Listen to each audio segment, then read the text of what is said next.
Well, it is my great joy and privilege this morning to introduce to you to offer our sermon two of our amazing, incredible staff people, Erica Muller, Youth Director, and Ann Clark, Assistant Rector. One representative in person of our youth group. 8 o'clock is a little hard for youth groupers generally, but we have vicariously the great privilege of hearing from a couple others, and more will be with us at 10 o'clock at our outdoor service.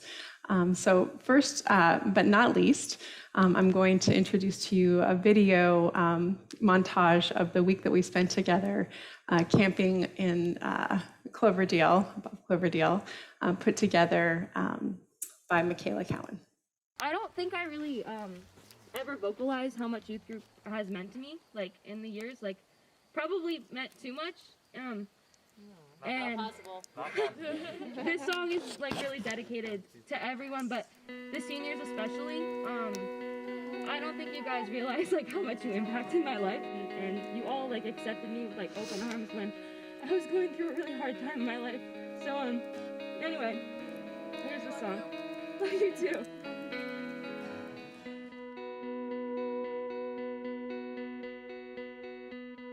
Let's dance in style, let's dance for a while. Heaven can wait, we're only watching the skies. Hoping for the best, but expecting the worst. Are you gonna drop the bomb or not? Let us die young, let us live forever. Don't have the power, but we never say never. Sitting in the sandpit, life is a short trip. Music's for the sad man. Smile, you're on camera! Can you imagine this race is run? Turn our golden faces into the sun. Praising our leaders, getting in tune. The music's played by the madman. Forever young, I wanna be forever young. Do you really wanna live forever? Forever, forever.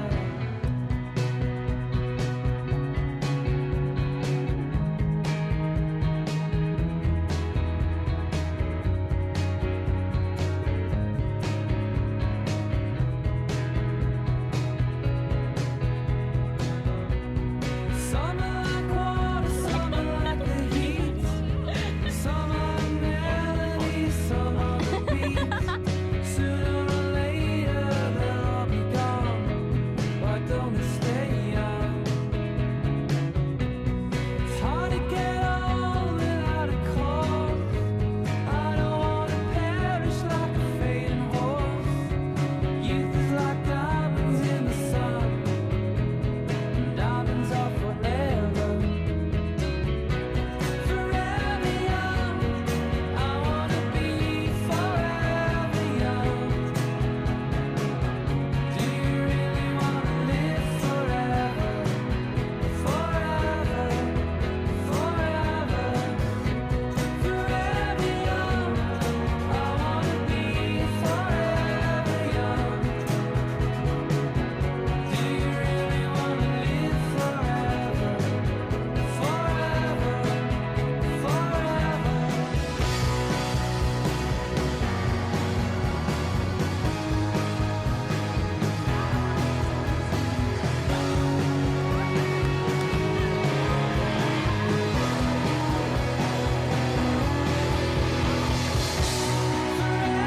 young, I wanna be forever young. Do you really wanna live forever? Forever, forever. Forever young, I wanna be forever young. Do you really wanna live forever? Forever.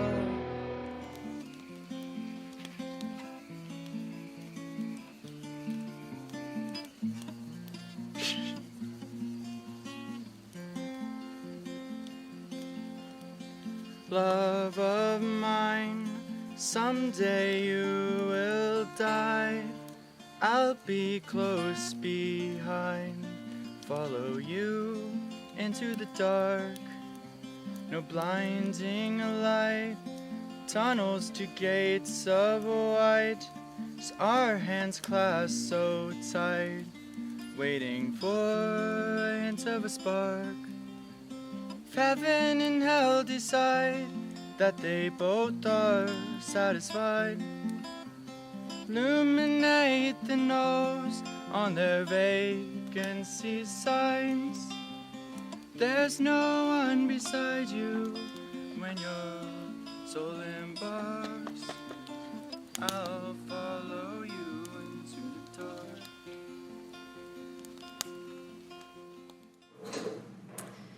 Well, I feel like I say every year, I've watched that video like 20 times and I always cry. It keeps being true.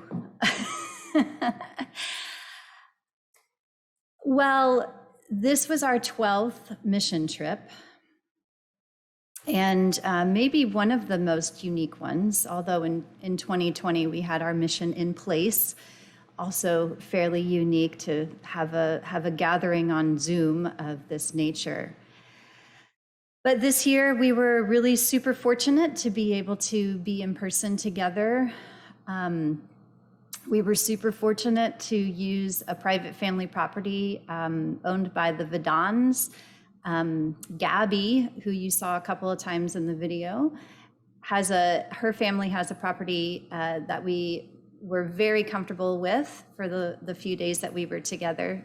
Tent camping and cooking in the kitchen, a little bit like glamping. It was really nice up in Mendocino County. And we took some trips from there. We drove out to the coast one day in Mendocino. We did some swimming at Lake Sonoma once we found the water way down there in the reservoir. We went hiking in the redwoods one day, and there was one day we didn't do anything. I think that was the day that we ate Rice Krispie treats and Otter Pops for lunch and just hung out, and it was fantastic. So the mission of our time together this year was really around our caring for ourselves and caring for one another.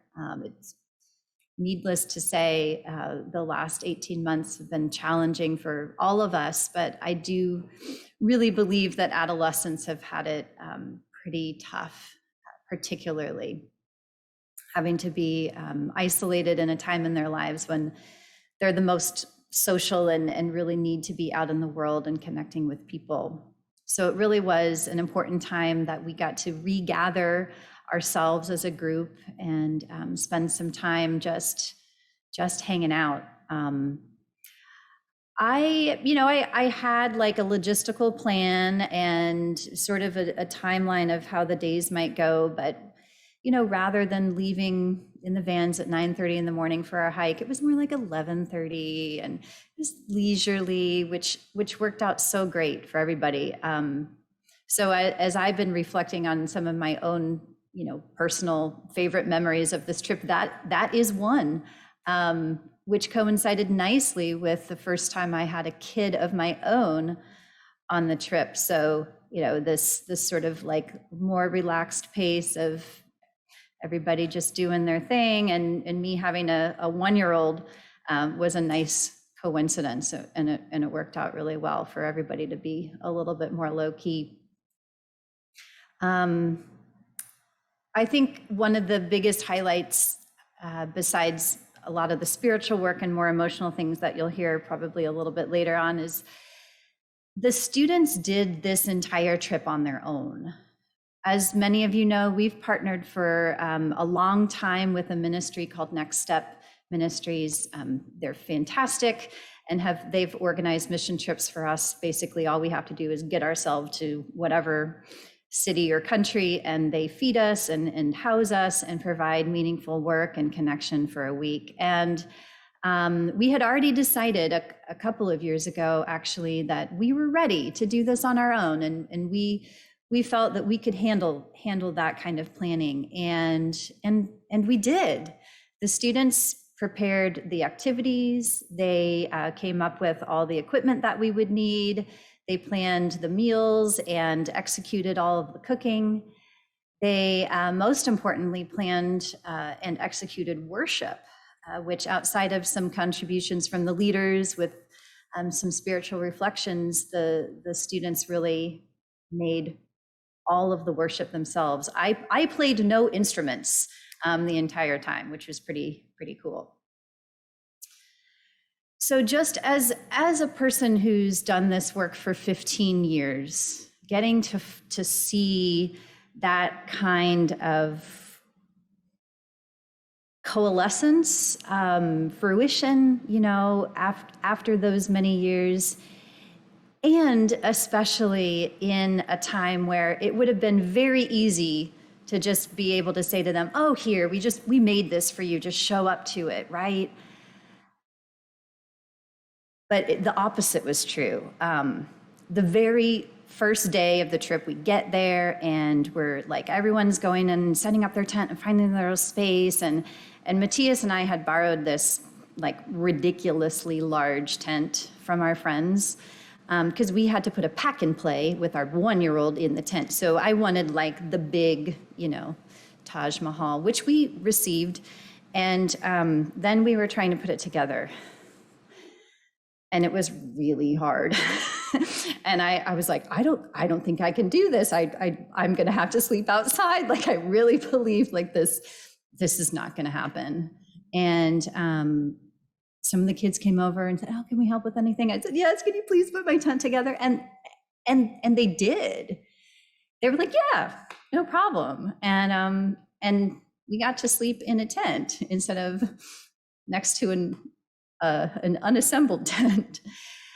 And that was the first of many times where personally for me, again, after leading so long and so happily, I felt tended to during this time together. And it was just a sign of the way that we've been able to care for our groupness in addition to the things that we needed.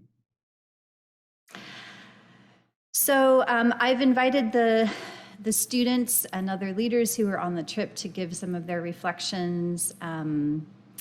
As Reverend Amy mentioned, we've got some in person with us today, and I'm going to invite Jacob if you'd like to come up and speak a little bit about the trip and what it meant to you.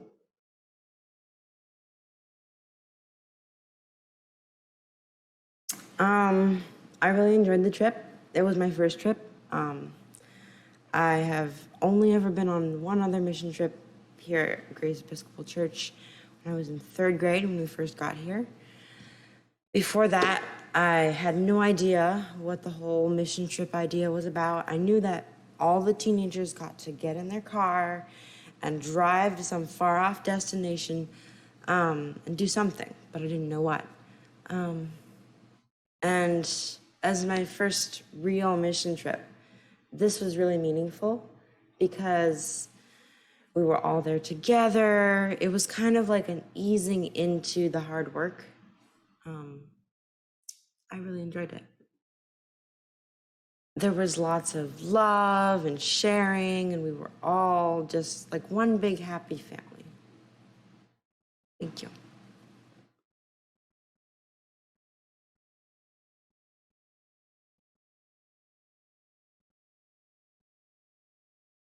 So some of you have probably heard me joke over the years that I had a really unique position in coming here because before I came here, I worked as the Christian formation coordinator for our diocese. And so I always kind of joke like, well, I already knew before I came here that Erica was the best youth minister in the diocese. And that's accurate. I did actually learn that through my work, but I actually learned that probably about 6 years ago, right at this time when I was just starting that job, and our former bishop with his deep voice said, just heard from Erica from Grace St. Helena, and she's just, you'll want to get to know the Ericas of the diocese. And I was like, okay, she sounds great. Like, I'll go get to know her. Like, who are the other Ericas of the diocese? And he was sort of like, I don't know if there are any other Ericas. So he gave me my first hint. And so when I drove up here to St. Helena to have lunch with Erica about 6 years ago, she said, well, we're at this transitional moment. All of our seniors have just graduated. It's a huge group of seniors, and I don't really know who's going to be next. But I just trust that, God will bring them to us to show up, and it'll be kind of a new thing. And those were the seniors that you heard referenced, all these many seniors from this group who graduated. Those were the ones who showed up that year, and who went all the way through over 6 years from 7th grade to 12th grade. And it was a beautiful chance. I had a beautiful chance to just be a part of their ending and their real commissioning of kind of the next leaders of Grace Youth Group. And that was a really beautiful and holy thing to be a part of, to just have a little piece of the end of their journey here at this church, and the launching into what's next for those seniors, and the launching of this group into what's next. And I also want to name, just from my having the shortest perspective, here on a little moment of this long youth group life. Erica and the youth leaders decided in 2019 that they would kind of take this step out and try a new way of being youth group and a new way of doing their mission trip before we knew that COVID was a thing. They kind of stepped out on faith and said they'd do things a new way, and try and kind of build up our own leadership capacity to do things, and kind of encounter God in this new way, without sort of the extra support and structure and form that the Next Step organization had given them for so many years, so wonderfully. And I think that has borne such fruit, even though we never took the trip that we tried to plan in 2019, because we haven't been able to, since COVID hit. But there's a beauty in that I hope that we as a whole congregation can learn from, to step out and say, maybe there's a new adventure that God has in store for us. We've had to embrace a lot of new adventures this year, not out of our own choice, but we have examples in our midst of people who are doing that, who have done that. And I think part of what I want you to hear is just the great fruit that comes from that brave choice, to step out on faith, to try something new, even if we aren't sure what it'll look like, or if it'll be too hard, or if we'll be able to pull it off. There's a lot of good that can come from that. And at the end of the gospel today, we've been hearing in John so much about all this really existential stuff, right? Bread and new life, and what is life, and big existential questions. And we kind of come to a node here at the end. Jesus says that people are kind of wandering off. They're not sure if they're up for this stuff. And so Jesus turns to the 12 disciples and said, "Do you also wish to leave? Like, is this too much for you?"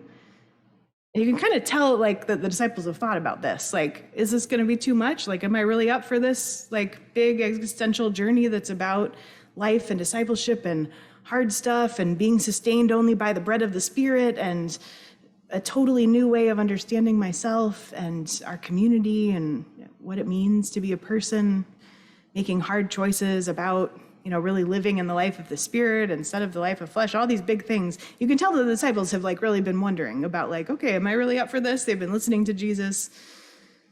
And Simon Peter answers, "Lord, to whom can we go? You have the words of eternal life. We have come to believe and know that you are the Holy One of God." You can tell that there's something there at the bottom of all of that.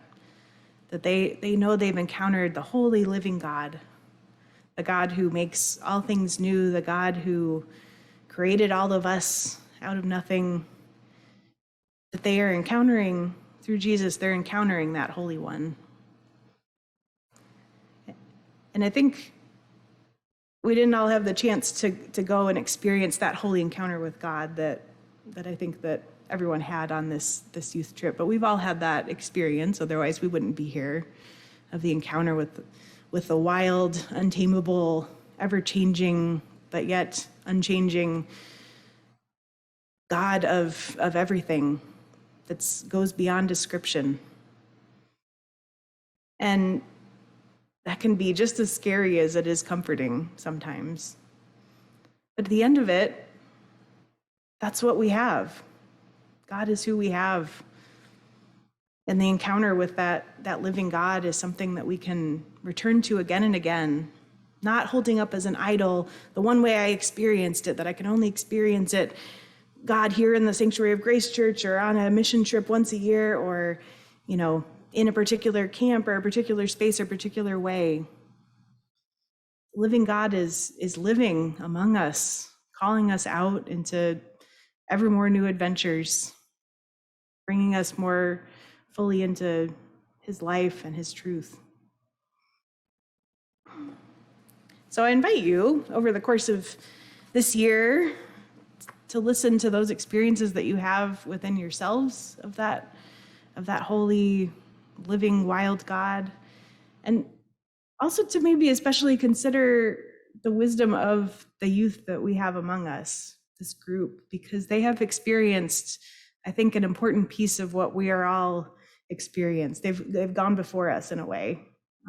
They've stepped out on faith into a new way of being a community. They've seen the fruit that can grow from that. And they may have some wisdom that I think we're all probably going to need this year. So I invite you to make space to seek out and listen to their words and their wisdom and their experience, because it's real and it's important. And we need it as we seek to encounter this living God in our own midst, in our whole community.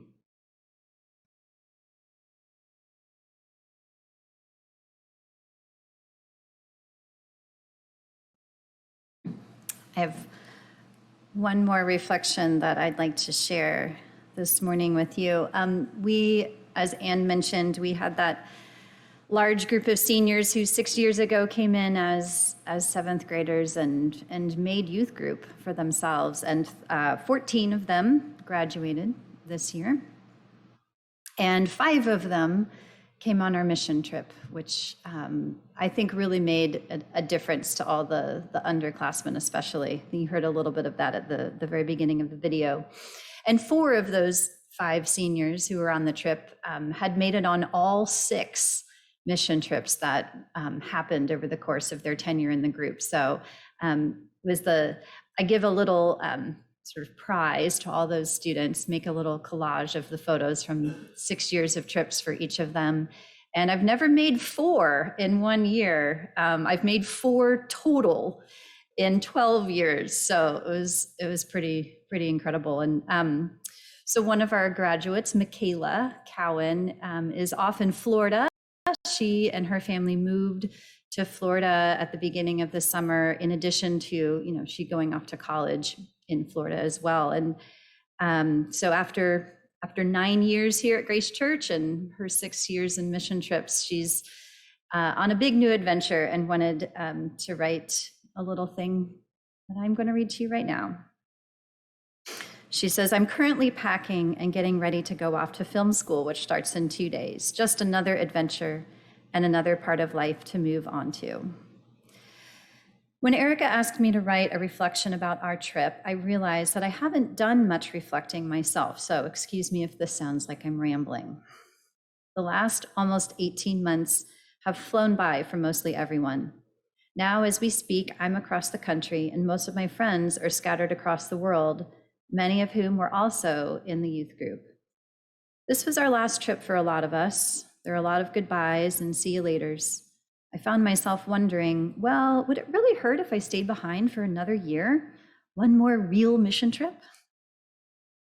As much as I would like to hope that when you stop, time stops, 2020 has proven that wrong. So whether I stay in California or go to college in Florida, time will still keep going. And sometimes that feels like you're falling, at least it has for me. When you're falling, the first thing to do is panic. Trust me, there's been plenty of that. The second thing, though, is to look for something to hold on to. For me, it's been this church and the people in it. The last year and a half has been a blur, but I had this mission trip to hold on to, something to look forward to work toward, and now to remember. I think back especially to one night where we all sat in a circle around the campfire and shared our memories from our past mission trips. The running off in the woods and getting lost for an hour, the chicken bus, canceling the flight, getting sunburned like crazy, and getting stuck at home in a pandemic. And we realized that by reflecting on what had happened in the last 6 years, we were reflecting on what we wanted to happen in the future. I'll never forget when the seniors all said, "I'd love to come back and see the same youth group as when we left, but I hope that I don't. We want to come back and see one that's even more open, more diverse, and one that has more memories than we have. You have big shoes to fill, but don't let them be the same shoes as the ones we've been wearing." Part of life is moving on. We're all getting older, we're all changing, and like it or not, we're all different people than we're going to be in the future. If this year's mission trip has taught me anything in reflection, it's that we're all falling. But how lucky are we that we all get to hold on to the same thing at the same time? Somehow in all of time and space in the history of all the universes, God has put all of us right here, right now, to experience these things together. God is amazing in that way. And without the church, this youth group, and the mission trip, I don't think I could have seen that. Amen.